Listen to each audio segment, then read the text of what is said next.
Atiku say he no go give up for this Tinubu case. So he say this will not be one of those things where be say they go do reach half, they go leave am. We hear must to mute away. He say he go see the bottom of this case. To the extent we come with the year say the US investigation bureau they don't come talk say they go release 2,500 documents pertain to President Tinubu case for the yama and the wuru and the things wey be say they do illegally. They say they go bring everything come out for October. Why did they announce when they go bring those documents out? Why they not just bring the document out? Because we know say when they don't announce something, they indirectly they tell person we involved. So yeah, come and see also, come and pay tithes, come and pay homage. Now the kind word where they live, wanna see everything we be say they leak come out. Even the way they talk saying fake news, we come the way they find out at the end of the day say everything was correct.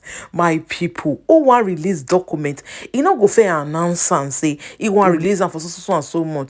He go just remove and straight away. Now this one, I can make people come they suspicious say why it be say this our generation or this world who just this so things not they go straight, especially for this Nigeria. As long as constantly bolo for upon the year say Tinubu don't go meet the UAE.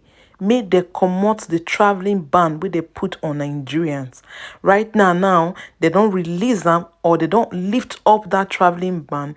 Nigeria they fit travel to and fro to UAE from today. But the question me one asks now be say, when did Tinubu want try to bring out in all this? Where be say even himself traveling to all these various countries with a record. They would fear him because of his manipulative skills. Because people believe say if they use a corrupt system till they get anything way he want. Except say birds of the same feather flock together. If he be say now see the same way tie Tinubu, now he tell those people. You know so when it comes to politics, that's why he say it's a dirty game. People do everything within their power to make sure they get the power.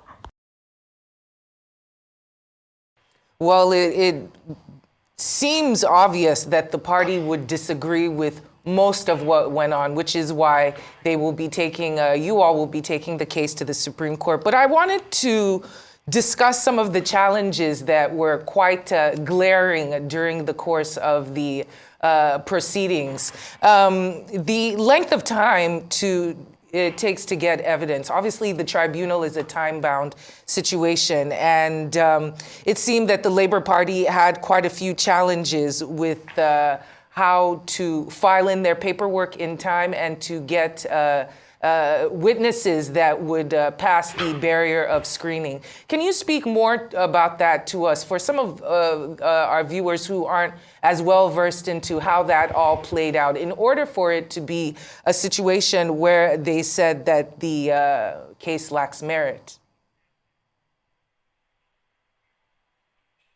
Well, first let me correct I can see, is she still speaking?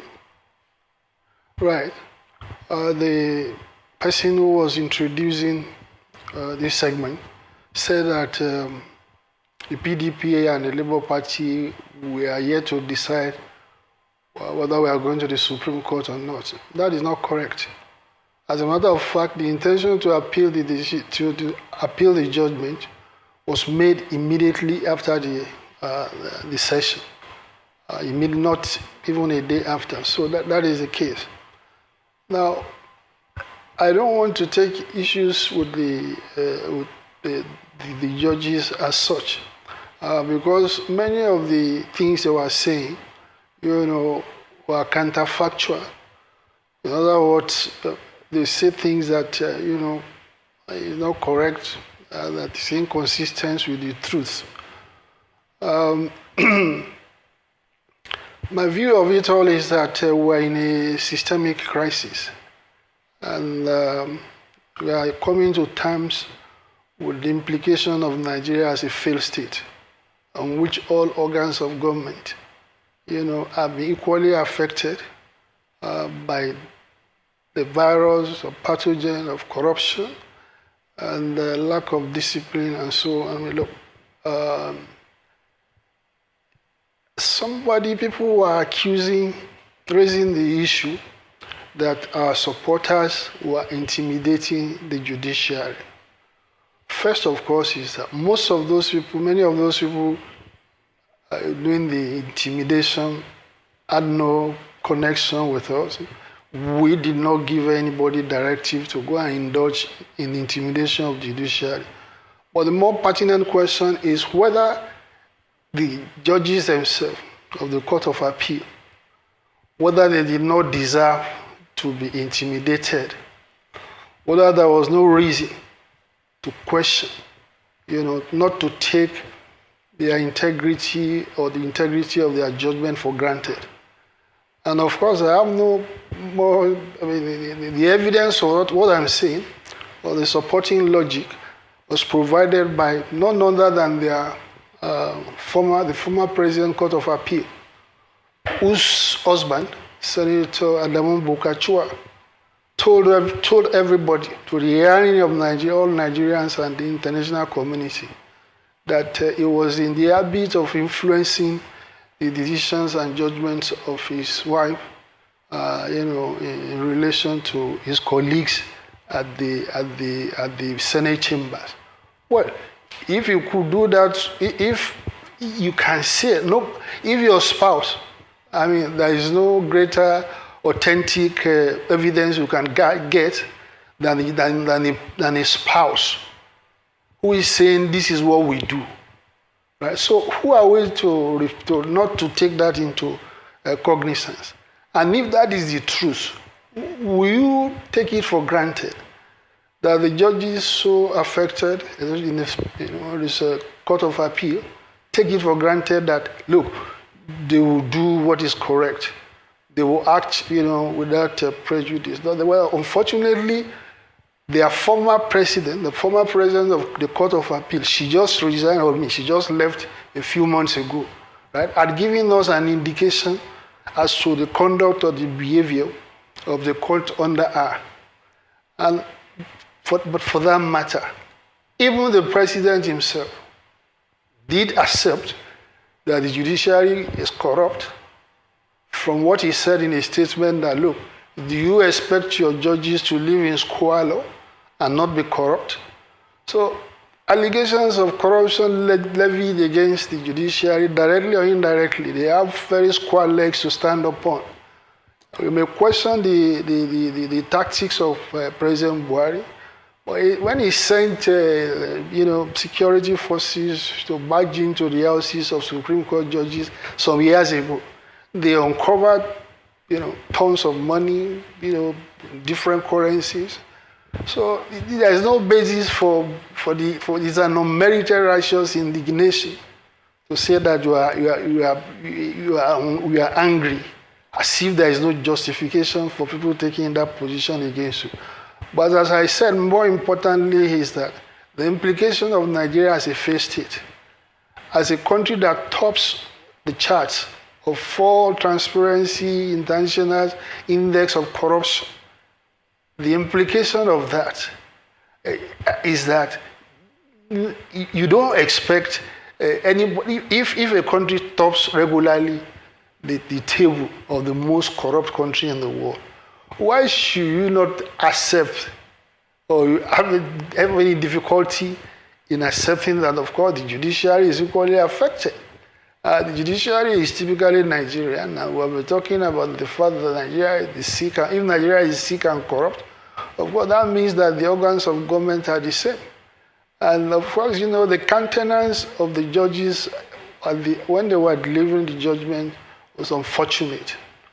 It was like something that you call Bole Kaja, as if they are not mediators, as if they are combatants. They adopted the partisan position of the other, the other legal team, President Tinubu legal team.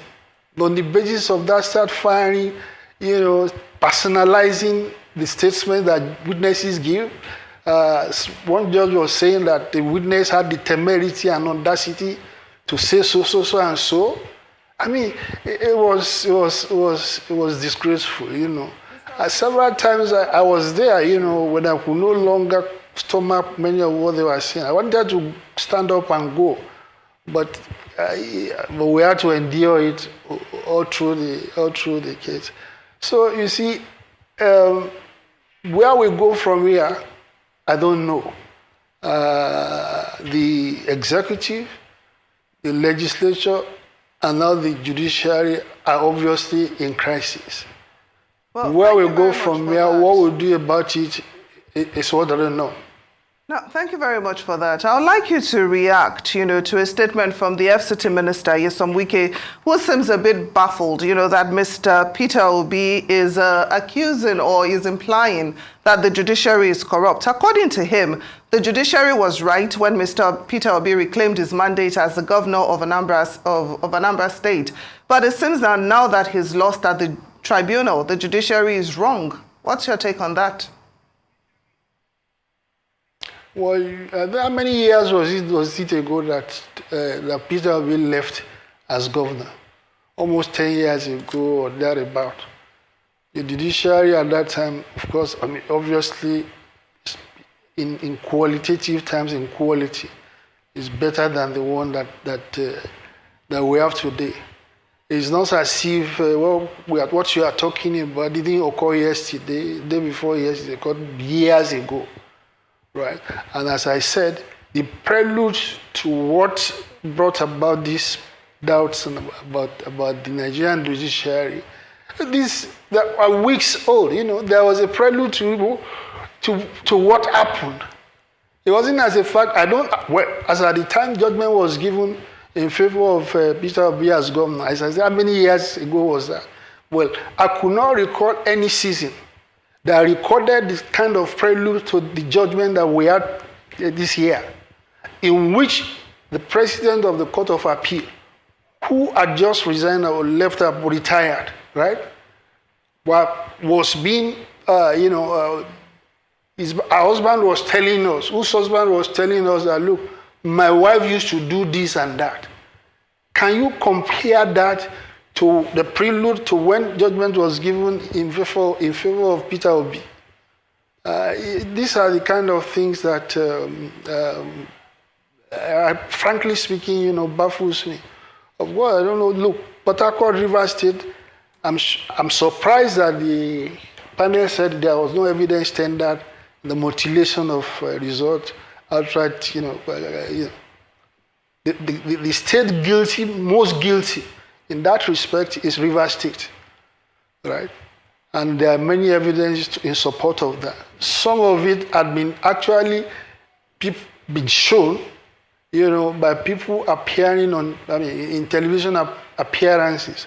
I can readily recall that of Atedo Peter's side, where he was displaying the result sheets on the, So again, I find it peculiar that the court is saying that no evidence was tendered in terms of of the allegation of rigging at the polling centers. So you see, I said, look, that is the logic of Wike for you. I'm not, as I challenge anybody to come back to go back and do the research and tell us whether in the run-up to the judgment given by the judges in favor of Obi was similar to what we have today. And I've told you the most consequential, if it were in any country, in the United States, any flight, the judiciary, what will have happened to the judiciary is best left to the imagination.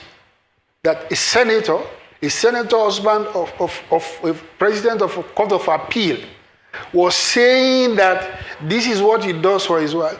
Well, yeah. Have they sued him? Mr. Oshun-Tokun, did they take him to court? Allow us to interrupt you for the sake of time, Mr. Oshun-Tokun. We don't have that much time. You have gone over the fact, and we do remember the story. It's quite unfortunate. But this was what I was trying to ask you at the beginning of our interview. The processes in court. The challenges that you have, you were just speaking of the fact that, there was evidence presented, it was thrown out, but how can the judiciary make that pipeline more efficient for plaintiffs, other individuals, to get access to information and documents from INEC, et cetera, in a reasonable amount of time that wouldn't be seen as sabotage. And also, there's a large discussion going on about the burden of proof. It seems that some are under the opinion that it should be reviewed, seeing that currently the burden of proof is a bit of an uphill battle. The winning party has to prove that every vote, should it not be more along the lines that the winning party should prove every vote that they have, rather than the losing party saying these are the amount of votes we didn't have, seeing as how that's very hard to prove. So I'm talking about the burden of proof and which side it should actually fall on, in your opinion.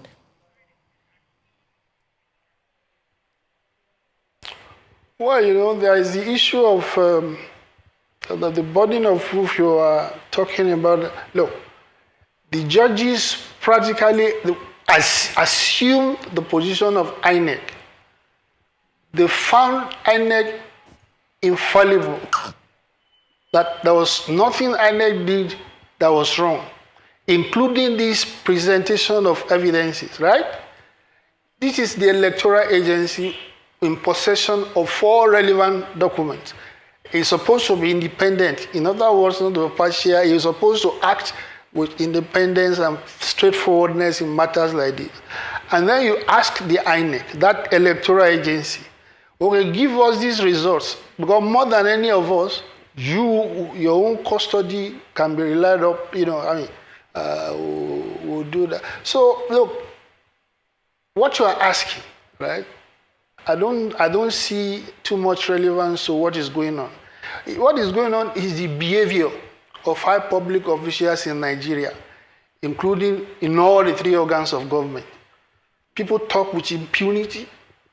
I wish that the video recording of the judges when they were giving their judgments could be replayed back to Nigeria so that we know what we are confronting here. Judges assuming partisan distemper, being very angry. Someone saying that you had the audacity and temerity to say that this is the truth or this is not what? So I'm sorry, it is not the amendment, but let us also make the fact, which I recognize. We have an unusual situation, of course, maybe with the presidential candidate, that there are so many grounds for disqualification or nullification of the election. So out of the several, maybe 10 or several grounds of seeking disqualification or nullification of government, the judges are under duress to ensure that none of those grounds, is deemed, as valid. Because if just one of those grounds stands, it automatically, disqualifies the president. So they are acting against the duress of having to justify the fact that all those grounds of petition that we brought, all of them were wrong. That is counterintuitive. But, they're under, because if just one of those grounds succeeds, that is the end of the presidential declaration of Tinubu as president. So they were also acting against on that duress. But as I said, what we need more is behavioral change. It's not something Nigeria has gotten to a stage in which you cannot isolate any institution or organs of government for immediate action. It has to be total, right? It's a behavior that has caught on across board. The DSS, they will tell you a lie that people want to riot, that people want to protest. They issued a comprehensive statement in which they were making all these allegations. People say we're preemptive, but that is lie. It's another word for lying, right? Don't forget also that the former judge of the Supreme Court, Mrs. Odili, chose a few days before the election to give an address that directly speaks to that judgment, and was assuming the posture of somebody who is already been declared the winner, chauvinistic, accusation of, harassing people that they have been, more or less the same stanza that the court subsequently adopted. Right? The same attitude of speaking from a position of extreme partisanship, telling us to take it or shove it, very dismissive, argument. Who are you to query me? Who are you to ask me to explain myself? How dare you do this and dare you do that? As if we are servants, as if they are not public servants who are meant to serve Nigeria equally. You don't talk down on people the way that the judgment they gave. You don't talk down on people. And as I said, on what basis? On what basis should we presume their righteous indignation? As I told you, they are their own president of the Court of Appeal. Where those judges are, their own presiding officer was implicated in corruption just some weeks ago. So what is it? What are we talking about? Right? That you want to assume on the basis of unmerited righteous indignation? But as I said, whether ridiculous or not, they have to find reasons for all those grounds on which you petition, inadmissible or whatever language you want to give. So they are under, but you ask yourself, it is counterintuitive. It's not logical for me to believe that of the 10 or so grants that you are seeking a judgment, all of them fail to make any sense or merit. But here is the problem. If just one of it succeeds, that is the end of Tinubu's declaration as president. So these were the issues they faced, and then they were trying to use this transferred aggression, on people, on the people. It's not me. I was not the one who asked them to do a job for me. I didn't ask them to do anything for me, but of course, as I said, you can extrapolate from their behavior why they are so partisan. We're almost out of time, so please allow me I can't hear you. I said we're almost out of time, so I just want to ask you this question. There's also been some controversy over the APC watermark found on the certified true copy of the tribunal's judgment. I would like you to react to that, especially the explanation given by the APC team. Well, I personally am satisfied with the explanation that what the APC tendered, the documents that they tendered and that was admitted as exhibits, by the judges, formed part of the documents that they gathered. So I don't think that anybody will be that stupid, right? Without daring, to use the letter A or whatever of somebody in judgment. I think I'm satisfied with the explanation that they made. That's my own honest truth. I don't think they will get to that stage of maybe total imbecility, total imbecile. All right, Mr. Or arrogantly, dismissive, and then up to the point of, allowing the letterhead of the president's lawyers to appear in their own judgment. I'm satisfied with the explanation that was given, that which was parts of the documents that the APC itself tendered. Well, all right then. I'm open to. So whatever that we are saying can never set aside the judgment, but we have the right to review the judgment and express our own opinion. One, nobody is perfect. The only person that is perfect is God. So now, having said that, I have issues, one fundamental issues and several other issues with respect to that judgment. One, out of the 13 witnesses P2B Labour Party fronted, 10 of them were struck out on the grounds that they are supreme witness and they did not file their witness statement on oath along with the petition. So I think that one is something that needs to be questioned. It's another worry of mine. In that election petition is also a part of our jurisprudence. When you said supreme witness, the supreme witness is a reluctant witness who don't want to come to court, but simply because you feel that his evidence is very, very important. You apply to court that court should compel him. Now, upon granting your application, compelling him to appear, you file your witness statement on oath and allow him to adopt. So striking it out because it was not front-loaded. Are you front-loading something that is not, even the panel has not even started sitting? And at the time you file your papers, the panel has not started sitting. You can't even bring that application to compare them. That is where I believe the Supreme Court should look at it and make some corrections. And secondly, when we are talking about the rules of INEC, the rules of INEC is a law. Once they make the rule, they are expected to abide by their rules. Now, INEC has told the public, even in line with the law, through their spokesperson, Festus Okoye, saying that they are going to comply with the rules by transmitting results electronically from the polling units. And the Festus Okoye during the press briefing also cited the laws. Now, why do you now say that it is not a grant for cancelling an election? Now, if it is not a grant for cancelling an election, what is the basis of the basis of that beavers?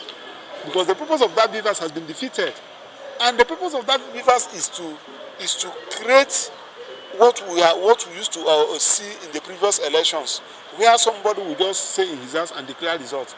Now, the court is a court of law, but it cannot cease to be a court of justice. Justice in the sense that you use that opportunity to strengthen the law and make a fundamental comment on it, which will form part of our law. Assuming that you say that is not a grant for nullifying the election, that wouldn't have stopped INEC from directing, say, though it's not a grant for nullifying the election, but INEC should, as a matter of fact, take a private bill or public bill to National Assembly for them to inculcate it so as to help us in our future election. Because the essence of going to court is to apply corrective measures. Secondly, when you are talking about issue of drug is a fundamental issue that is not supposed to play politics with. Since you say that since the President Bod Tv was not convicted as a result of drug, and as a result of that, since he's not convicted, he cannot be disqualified from contesting. It's not enough for his disqualification. Good and fine. It is their decision. But that wouldn't have stopped you as an INEC from using that opportunity, condemning that issue of drugs, so as to serve as a deterrent to others, saying that it is bad for a leader, for a political leader, it is bad for somebody to get involved in drug. Drug is against the law, is against our religion, is against, condemn it, so that the future generation who are reading it will know that, yes, you condemn it. Now he said, however, having stated that since he was not convicted, we cannot use it to disqualify him. But you have condemned that. That is what we are talking about. So the issue of violence in the election, and they are saying that they did not prove it. Remember that INEC has some evidence which they release to the petitioners, and when the petitioners applied, they gave them blank sheet and certify it as a result. And you did not even make comment about it. You did not even evaluate it. On what basis do you jettison with such an evidence? You should have even made comment on it. When you say that you conducted an election, they ask you where is the result. You go and bring blank sheet, which means you did not conduct a result. And this is the result which you used to declare the president winner. So in other words, there is nothing before you. You just wake up, carry mark, and declare somebody winner. So it's very, very unfortunate. I condemn that in that judgment in its entirety, and I pray that the Supreme Court, as a matter of urgency, Supreme Court, as because of this country, Supreme Court, because of the future generation, close their eye and correct these anomalies in our election jurisprudence. It will help the country. It will help your future generation. It will help. So if you watch that judgment from the page 1 to the last page, you did not see where the panel even condemn INEC or criticize INEC in their attitude. So in other words, we have now to say that INEC did perfectly well. So if INEC, if the 2023 election, where some tribe in Lagos were stopped from voting, where many people were killed, where houses were burned, you say that it is perfect. You have now given impression that if you are contesting an election, you don't need to spend your money to campaign. What you need to do is this: you do everything, use violence, kill it, collect it, run away with it, and pay INEC to declare you winner. If INEC declare you winner, whether you contest election, tell your opponent to go to court. That is the implication. So we need to correct these issues. It will help the country. It will help our jurisprudence, because the future generation that are coming, if we want the results were declared, the president was declared winner, Nigeria were like cemetery. Everywhere was calm. The same thing that happened on the 6th of September, when this judgment was given. Can't you witness it that Nigerians are mourning? They are not happy. So we need to give them hope. When you condemn all those issues, even if it's as a result of a mere remark, obita, then we are making progress. That is my take on it. And rightly so, before the Federal Competition and Consumer Protection Commission over the obnoxious law and outrageous pricing system for advertisement in Kogi State as pronounced by the Kogi State government. And we are here because we do know and believe that the Federal Competition and Consumer Protection Act mandates this commission to accept complaints and interfere or intervene with issues that have to do with commerce. I know your mandate only allow complaints that is commerce related, and because what the draconian law by the Kogi State government that have to do with signages, the issue of signages are not security issues, they are not religious issues, they are issues of commerce, because the establishment responsible for the collection of signage fees in Kogi State is a money generating agency. So I know that this is within your mandate and your purview as a commission.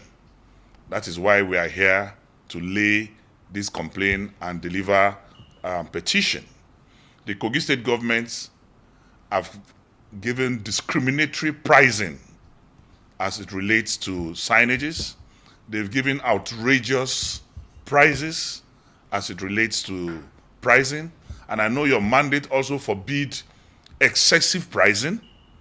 By your mandate and the act establishing this commission, you are also against extraneous excessive pricing system and to also protect competition. So we are here to lay this complaint because the Kogi State government declared that for any political party in Kogi State to advertise, to raise billboards, to paste posters and other signages, you will have to first make a whooping pay a whooping sum of 50 million naira deposit. And then there's a 2 million price on each billboard that is mounted or erected within the territorial space of Kogi State. By the time we look at the available billboards we have already, we will be spending over 1 billion naira. We will have to pay over 1 billion naira in order to advertise, in order to promote our political party through signages across the state. And Section 88 of the Electoral Act is very clear that we are not permitted as a party or as a governorship candidate to spend more than 1 billion naira in totality for our elections. So if signages alone is going to cost us over 1 billion, then we will be committing an offense because we would have contravened the provisions of the Electoral Act. So we are here to make sure that there is amelioration, there's palliation and correction to this obnoxious, draconian, selective, disruptive order by the Kogi State government that is targeted definitely at all other political parties and opposition parties in the state. And I know that one of the statements in your mandate is to correct or stop discriminative competition, or to exercise some people from effective participation in a commerce-related situation or industry. So we are here to officially present our petition to the Commission, believing that we are operating within your mandate and that our petition is within your jurisdiction of operation, and it has to do with commerce. And we do believe that this Commission, with your recent activities, with your recent posture, will definitely go into this petition and help to correct the anomalies therein. So the petition is directed to the Director General of the Federal Competition and Consumer Protection Commission, and it is titled Petition Against the Action of Kogi State Government, Kogi State Signage and Advertising Agency, and their appointed consultants. So on behalf of the People's Democratic Party and the Dino Melaye governorship campaign organization in Kogi State, I hereby present this. On behalf of the People's Democratic Party and the Dino Melaye governorship campaign organization in Kogi State, we present this petition against the action of Kogi State government, Kogi State Signage and Advertising Agency, and the appointed consultants. I present this on behalf of the PDP. I so present.